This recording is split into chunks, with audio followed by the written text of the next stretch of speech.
Exactly. Welcome to our broadcast tonight. Benjamin Netanyahu, chairman of the Israeli opposition party Likud, is here. Also, Hungarian investor and philanthropist George Soros.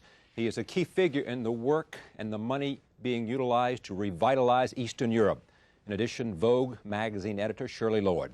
We began with this. Even as the Israelis and the PLO are moving closer to an accord, polls in Israel indicate that up to 70% of Israeli citizens oppose trading land for peace. Talks are ongoing in Washington today, but will the peace process progress? The leader of the main opposition party in Israel, Benjamin Netanyahu, opposes the agreement. He was elected to the leadership of the Likud in 1993. He is a candidate for the office of prime minister in the next national elections, and we're pleased to have him here. Welcome back. Thank you, Charlie. When are the next national elections? No later than 96, possibly earlier. We have a parliamentary system, so conceivably a government could come down before. Yeah, but do you expect there to be that kind of test of confidence coming up? Anything on the horizon would make that test? Well, I'm not sure. I think it's hard to make such a prediction, but I think that it's very clear in my mind that an early election is required.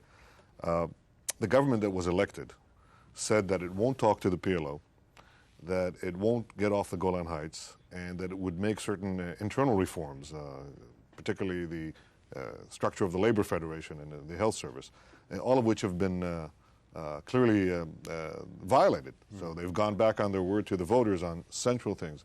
If you want to go back on your word to the voters on something this important, go back to the voters, go to elections. Okay, so you'd like to see national elections as soon as possible?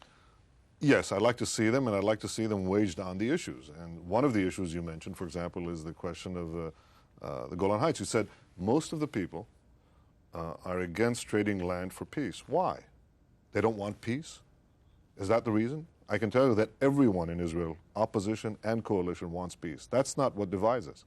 The question is, if you get off the Golan Heights, for example, Syria says, give me the Golan Heights or I won't make a formal peace treaty with you. Mm-hmm. And if you get off the Golan Heights, the majority of the people, an overwhelming majority, 2-1, think that's not going to bring peace. Because when the Syrians were on the Golan Heights for 2 decades, we had war, including the Six-Day War. But for the last 20 years, when we're on the Golan Heights, that's been the quietest border. Not a bullet, not one bullet fired along that border for 20 years, because the Syrians have no option for war. Now, have I been misreading history? Did I understand that what Menachem Begin did in the Sinai is trade land for peace? Did I get it wrong? No, you got it right. But he traded land for peace in the Sinai. And the Sinai is enormous. It would take 7 days for the Egyptian army, if, God forbid, we had a violation. So it depends on what land you're talking about, well, doesn't it? It makes a hell of a difference for the following reason. 7 days it would take the Egyptian army under some hypothetical future government that would tear away the peace treaty and say, we're invading Israel. It would take them 7 days from the Suez Canal to the Israeli border in the Negev.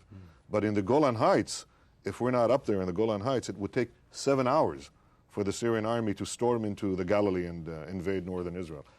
So the Sinai is not the Golan, and that's why you can't draw these identical parallels. Prime Minister Rabin, who would be your likely opponent if there are national elections, I assume he would lead the Labor Party. A war hero. Do you know something he doesn't know about the threat from outside? Now, that's an interesting question. You know, Mr. Rabin is certainly, I think, a decorated general. And he's certainly a patriot. I can think of a general as great as Mr. Rabin. At least, and his name is Napoleon. Now, when I thought you were going to say Sharon for a second. Well, go ahead, Napoleon. Take Napoleon. Let's take historical antecedents okay. and not contemporaneous ones. Now, when Napoleon decided to invade Russia, you know that he had a tremendous reputation. He had begun as the corporal from Corsica, and he became the master of Europe, the emperor of France. When he decided to invade Russia, the worst mistake he ever made. Well, somebody there probably said, I think it's a mistake. And you can imagine everyone turning to this person and saying, who are you?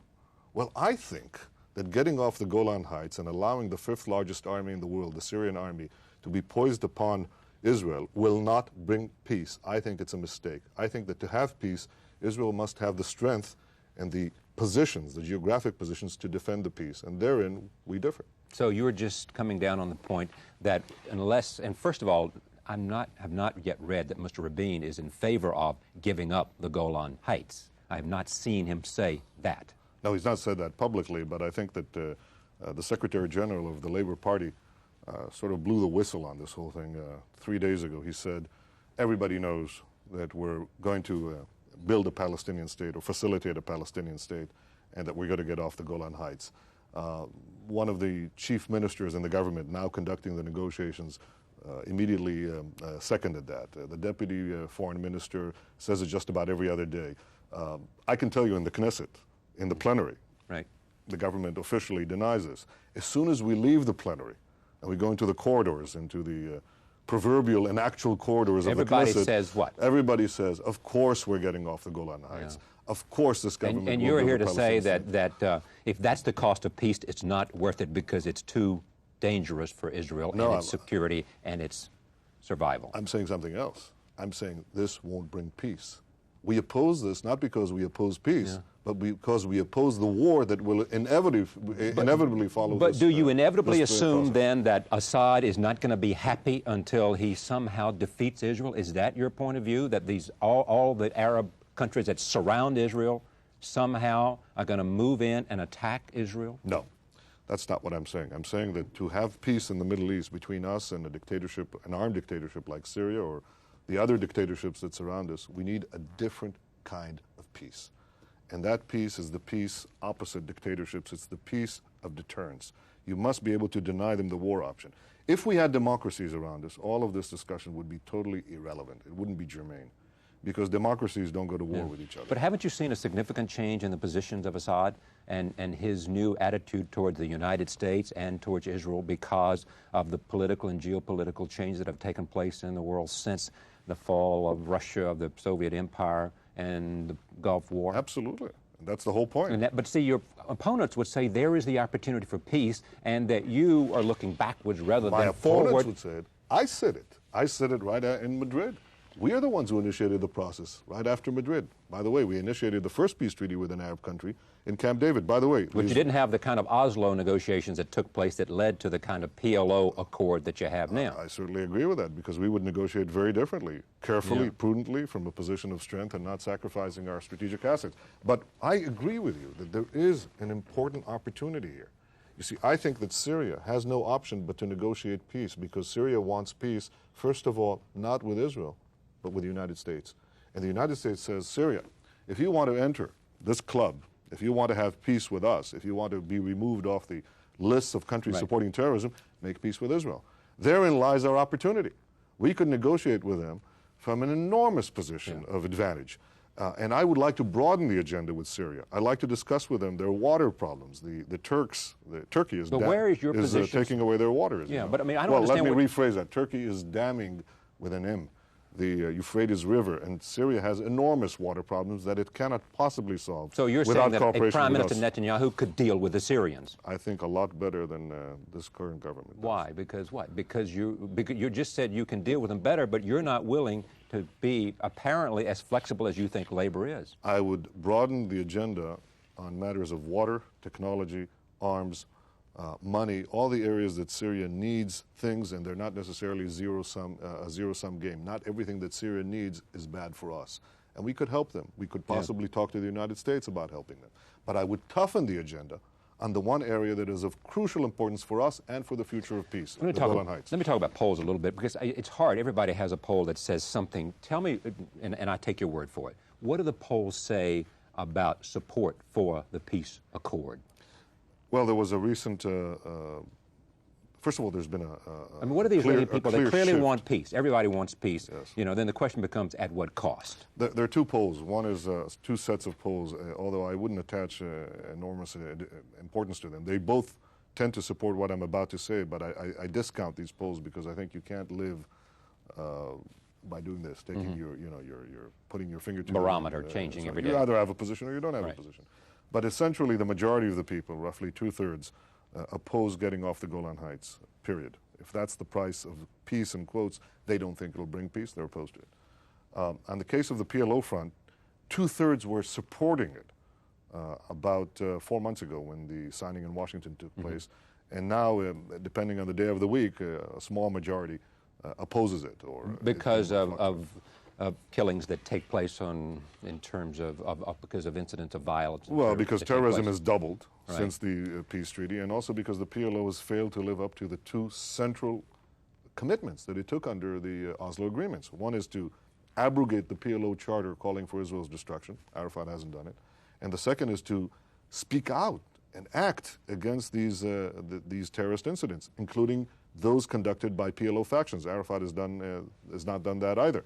So when people see the escalation of violence and the failure of the PLO to act against it, they become, shall I say, at the very least skeptical, and many of them become a lot more than A couple of quick questions. One, suppose you're elected prime minister, there isn't a national election, you're elected prime minister with whatever coalition you can put together. What are you going to do about the accord? Well, I think you have to keep agreements whether you like it or not. You don't select.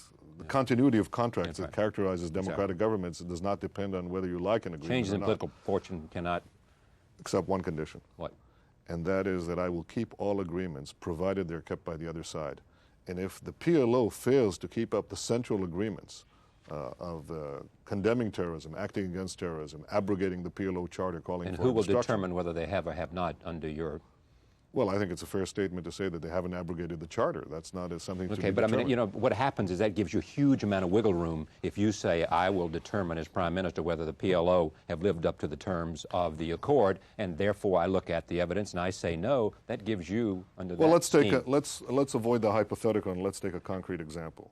There's a certain government that signed a similar deal with the PLO. It's called the U.S. government in 1988. The U.S. said to, under Reagan and Schultz, the U.S. said to the PLO, we'll start a dialogue with you, provided you condemn terrorism and take actions against any PLO factions that attack Israel. The government changed, and the new administration, under Bush and Baker, inherited this agreement. And very shortly afterwards, the PLO faction of Abu Abbas launched a sea raid attack on the beaches of Tel Aviv. Miraculously, no one was hurt. But Mr. Bush turned around and he said to Arafat, he said, condemn this action and expel Abu Abbas, a member of the PLO faction, of the PLO Executive Committee, expel him from the organization. He didn't. And the U.S. said, well, if you don't keep your side of the agreement, that doesn't obligate us. Well, that's exactly what I say. And I think Mr. Rabin should say it. I think rather than having these wonderful chats and these hand-in-hand strolls of Mr. Arafat and Mr. Peres that must play. What do you think of that when you see them hand-in-hand? Well, you really wanted me to answer that? Yes. I would have preferred from Mr. Rabin's and Mr. Peres's purported point of view for them to sit down and say to Arafat, Mr. Arafat, we're not here playing for the cameras. You promised to abrogate that charter.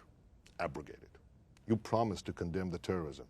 Your own Fatah hawks, Arafat is the head of the Fatah organization within the PLO, your own Fatah hawks, that's the name of an organization within Fatah, are committing daily acts of murder, flouting it, saying that they will continue to do it. You haven't done a damn thing about it. Do something about it. Or we stop the agreement. We stop. We, the Rabin-Peres government, not the Likud government. That, I think, is leadership, and that, I think, is proper negotiations. And unfortunately, they're not doing it. So you can imagine what I think of these wonderful strolls that sort of, shall we say, circumnavigate the small shoal, the small problem of the fact that the PLO is not keeping its bargain. All right, a couple of quick, I'm out of time, but two quick things. One, economic growth in Israel is up. The Israeli economy is doing all right. Well, the growth rate is... I just saw, I think, George Soros is coming on here, and you've talked to him in the green room about this. Well, first of all, I hope he invests in Israel. Well, he is investing in Israel, I assume. I hope he invests a lot in Israel, and I hope a lot more people do so. He's investing in Israel and giving to Eastern Europe. I wouldn't give. I don't want Israel to give, to receive. I want it to receive investments, not philanthropy. But you see the economic growth on an upward scale in well, Israel? the actual growth rate of 93 is half of what it was in 92 and 91, but I'll tell you where the potential is. The potential is not necessarily so much in the purported expansion of peace, because political stability, I think, is a secondary, even a tertiary factor in economic growth. The most stable economies in the last 50 years were those of Bulgaria and Czechoslovakia. Right. And the least stable ones, or some of the least stable ones politically, were those of Hong Kong and Taiwan. I think what counts is what is happening now in Czechoslovakia. I met the Prime Minister of Czechoslovakia. He's liberalizing. He's privatizing 4 firms a day. Czechoslovakia has the highest growth rate of any Eastern European economy. What's happening in Argentina now? What's happening in other parts of Latin America? Privatization, liberalization. These are the things that I'm committed to. Unfortunately, they're not happening now. I'm not going to tell you that there were revolutionary changes under the Likud government. There weren't. There were evolutionary changes. But I believe that we have an opportunity to change the Israeli market. I think Israel has tremendous technology, tremendous potential of entrepreneurship. And if we make these reforms, as I intend to do, then I think we'll have another great opportunity. There is now a stitch of time in which we can get 2-3 million people from the former Soviet Union to come to Israel. And they will come if we make these economic changes. And that's one of the things that I'm committed to. So you've got two items, basically. One is peace through strength, if I can borrow a phrase, and the other is economic liberalization and immigration. I got to go, but there's just one last thing. As you talk about all this, I mean, there are a lot of people who are saying your party is so disunited. There's so much conflict within the party between you and Levy and Sharon that there's so much fight that you have missed an opportunity to speak with one voice in opposition to what is going on and to lay out a separate mandate. Well, I'm sure it's said all the time, and I'm sure that you'll be surprised to know that all parties have their rivalries, and that may be shocking to you, but you know that Mr. Peres and Mr. Rabin are not the best of friends. Well, they had one of the celebrated rivalries over years, and Mr. Begin had some open rebellions to him. Of course, none of this happens in the American political system. Right, they're all unified. For example, the Republicans have already agreed completely on who will be their next candidate and their platform and so on.